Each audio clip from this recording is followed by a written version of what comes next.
joining us right here on the phone line is somebody who's going to have a pretty big Monday Night Football game coming up. His team has beaten the Bucs and the Carolina Panthers in back-to-back weeks. The Washington football team is on a roll. And joining us on the Mercedes-Benz van phone line is one of our favorites, the HC of the WFT, Ron Rivera, here on the Rich Eisen Show. How you doing, Coach?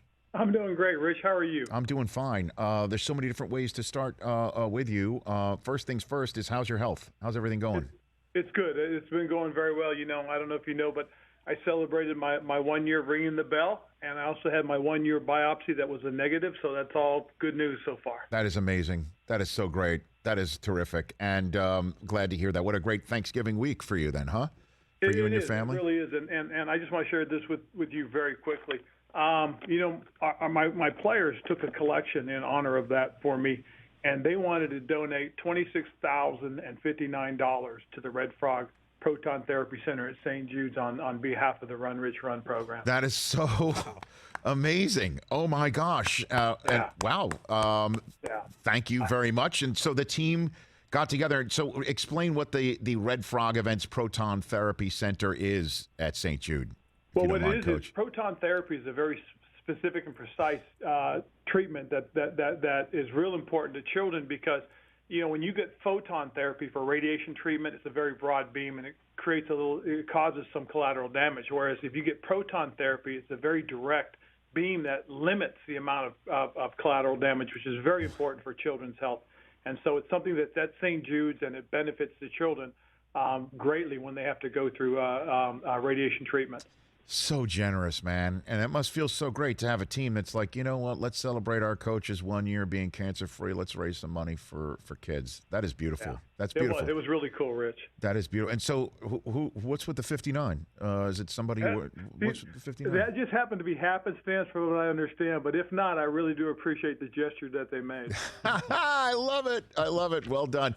Ron Rivera here on the Rich Eisen Show. How weird was it for you to go back into Carolina with another team, Coach? It was very weird. In fact, you know, I got a little mixed up, and if it wasn't for my chief of staff telling me I'm headed to the wrong bench, I would have stood there for a second. Come on. Did you really do that? Did you really do that?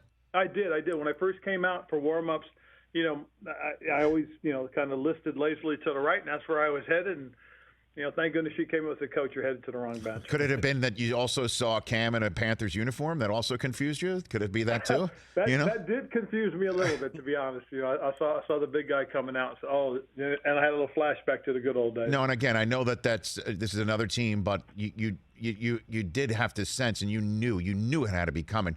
What energy he sends through that building and that town. Oh my God, it was unbelievable. It really was. It was truly energetic, and you could see it also inspiring his teammates. I mean, you know, and I've told some people, hey, you guys got to be aware now. This dude, he learns a little bit more and gets more comfortable with what they're doing. They got a chance because I love the defense. I love their playmakers. They've got some good football players. Absolutely, and then him spiking the ball in the middle of the field too. I know you don't want that was at your expense, but that was a long time coming for him, I imagine. You know? It was, and you know, the beautiful thing about what he does more so than anything else is he really does play with a lot of energy. Ron Rivera here on the Rich Eisen Show. Let's talk about your team. What's happened over the last 2 weeks, do you think? I think it was actually it began, I think, a few weeks prior to that. I really do. I thought our guys played well against Green Bay. I thought they played well against Tampa Bay. We had our moments. We didn't complete the games, so we didn't finish with an opportunity to win.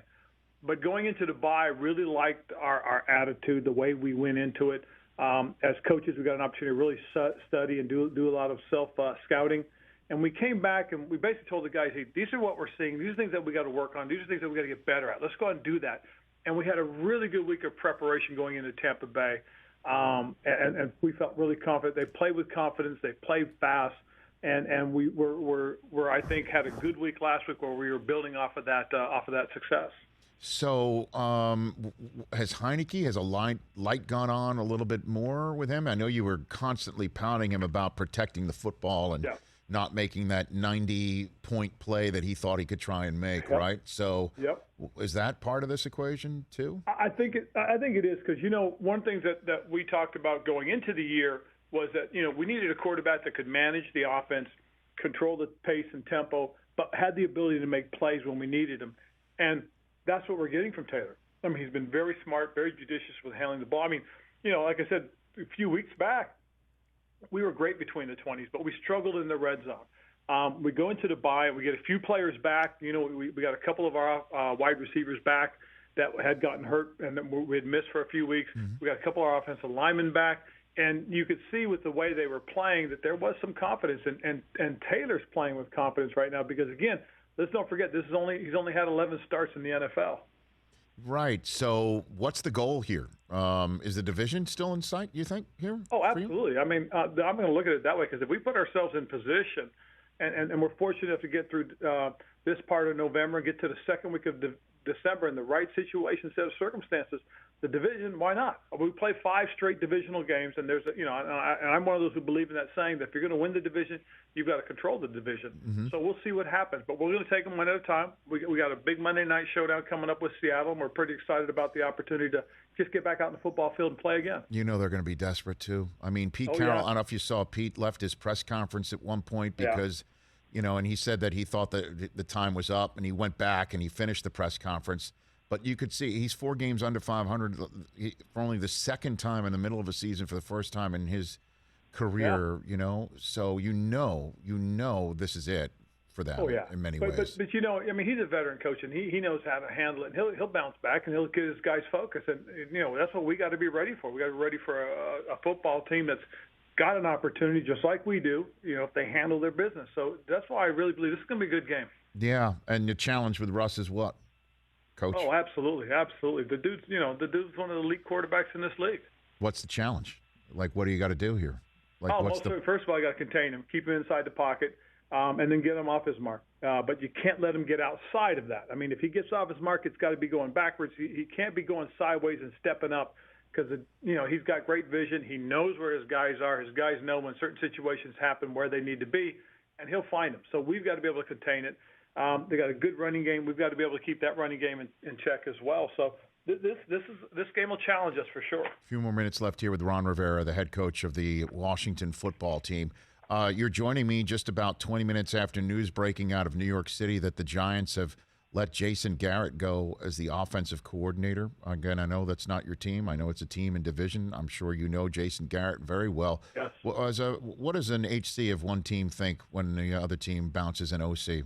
Like, what goes through your head? I think when coaches get let go, you know, the first thought is, okay, they're trying to find, you know, a spark. They're trying to do something different and create a little momentum going somewhere. And that's probably what they're trying to do. And again, it's hard to say because, you know, there's so many things going on, but, you know, that's kind of the way I always look at it when something like that happens. Right. I mean, but how much is scheme, I guess, can change, right? I mean, how much can you change in the middle of a season? I don't mean to turn you into an analyst here, you're an expert on the subject matter, I imagine. So how much? Yeah, but what will happen is you'll have a guy who has a different way of calling it, you know, a different way of seeing it, mm-hmm. and the game planning might be different. And that's probably the biggest thing. Okay. And another thing is, what are you making of the emphasis on the taunting rule?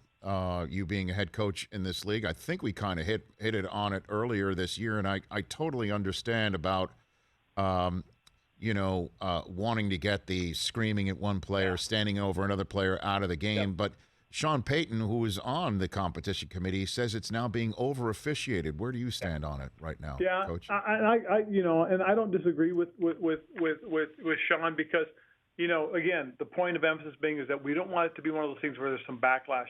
And I think at that point there has to be some judgment as far as the referees are concerned. I know we're putting a little something extra on them again, but, you know, you really got to be smart about it. We have to be careful because we hate to see it really cost an opportunity, especially with the playoffs now right around the corner or even during the playoffs. No, so we've got to make sure the referees have a true definition of what they really are looking for. So what do you think? Do you think what did you think a couple weeks ago with the Cassius Marsh call where he was staring at a bench and he got 15 for something like that? That's tough. I mean, he could have turned around and stared at his bench and did what he did. You know what I'm saying?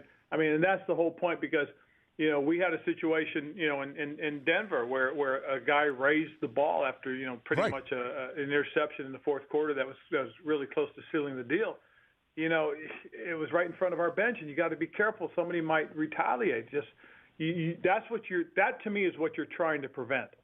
That stuff. If you want to celebrate with your teammates. Go to your bench. Go to the end zones. Right. Just, be aware and to a degree, be humble and respectful to your opponent. Well, I mean, and technically, though, Coach, what Cam did running to the center of his field and spiking the ball in the middle, I totally understood what he was doing. I totally understood what he was doing, right? He's like, he's back. He's like making his mark, right? And obviously he didn't do it in your direction. He did it on his own logo. If he was on your field and he did it on your logo, that might be something that's provocative, a la, T.O. back in the day with the Star. But I was legitimately concerned that he was going to get flagged for it. And I'm like, man, what a waste of my viewing experience that feeling is. And I kind of blame the situation. Yeah. You know what I'm saying? I don't disagree with you. I really don't. I mean, again, I'm on the competition committee, and that's one of the things that we discussed. Okay. That, we wanted to prevent where the retaliatory fights. That's what we're really trying to say. Getting in that guy's face, going to their bench, stepping towards that guy, stepping over a guy. Doing things like that. That's what we're really looking for. If a guy gets up and he yells and he drops the ball and it just happens to be right in front of a guy, without the intent of being it on the, doing it to that guy. Yeah, I get that, and I appreciate that. As a former player, I appreciate the excitement and the exuberance. But this is one of the things we tell our guys, and we've got flagged twice this year. But we've told our guys, don't do something that's going to make the referee think. Okay, don't put it on them. Don't give them an opportunity. And we've done it twice, so I struggle with that. But again, we've told the guys not to. So when you go back in next March, do you think there's going to be another conversation here? I believe there will be, and there should be, because, again, if we're going to have the rule, we got to make sure we get the rule right, okay? And if we can't get it right, then maybe we don't need to have the rule. Okay, before I let you go, do you know right now, as you and I are talking, Ron Rivera, what your football team is going to be called in 2022? Do you know that right now? I have an idea. I know that there were 3 finalists, and I know we're getting ready to order everything, and when they get ready to do all that, we'll know for sure. Well, when they make an order, I mean that thing's locked, right? Oh yeah. Once it's all set in stone, and they've called up the manufacturers and said, okay, hey, we need to get these, then we'll know for sure. So yeah, right. So the Washington Eisens, we got that? Yes? No? You can. I'm pulling for the Golden Retrievers. Oh, now that would be the winner. That would be the winner. I like that one. You could say, go get him, go get the ball. Yep. That's for sure. Okay. All right. But you do know it's down to 3. And do you know when the order is going to be placed? You got something for me? Very shortly. I know it's coming. I really do. Okay. All right, Ron. I'm just trying to get something. Right, take care of yourself. And by the way, so generous. I've never in my run had money in the till before the end of the year, the end of the year like this for the next year's run. I've never had that. So you've literally given me a head start, and I can't thank you enough. You're so good. That was awesome. It was awesome of our players, and again, just to a very worthy cause. I mean, St. Jude's, for what they do for children and families, is an amazing thing. Well, and again, just the fact that you think of looping me in when, clearly your name, it says in honor of Coach Rivera and the memo of the check that we're seeing right here. Thank you. You're very kind to include and loop me into this. Thank you very much. Appreciate you, Rich. Thank you. Right back at you. That's Ron Rivera, Riverboat Ron, HC on Twitter. Hey, you watched all the way to the end. Thanks for that. Watch more right here.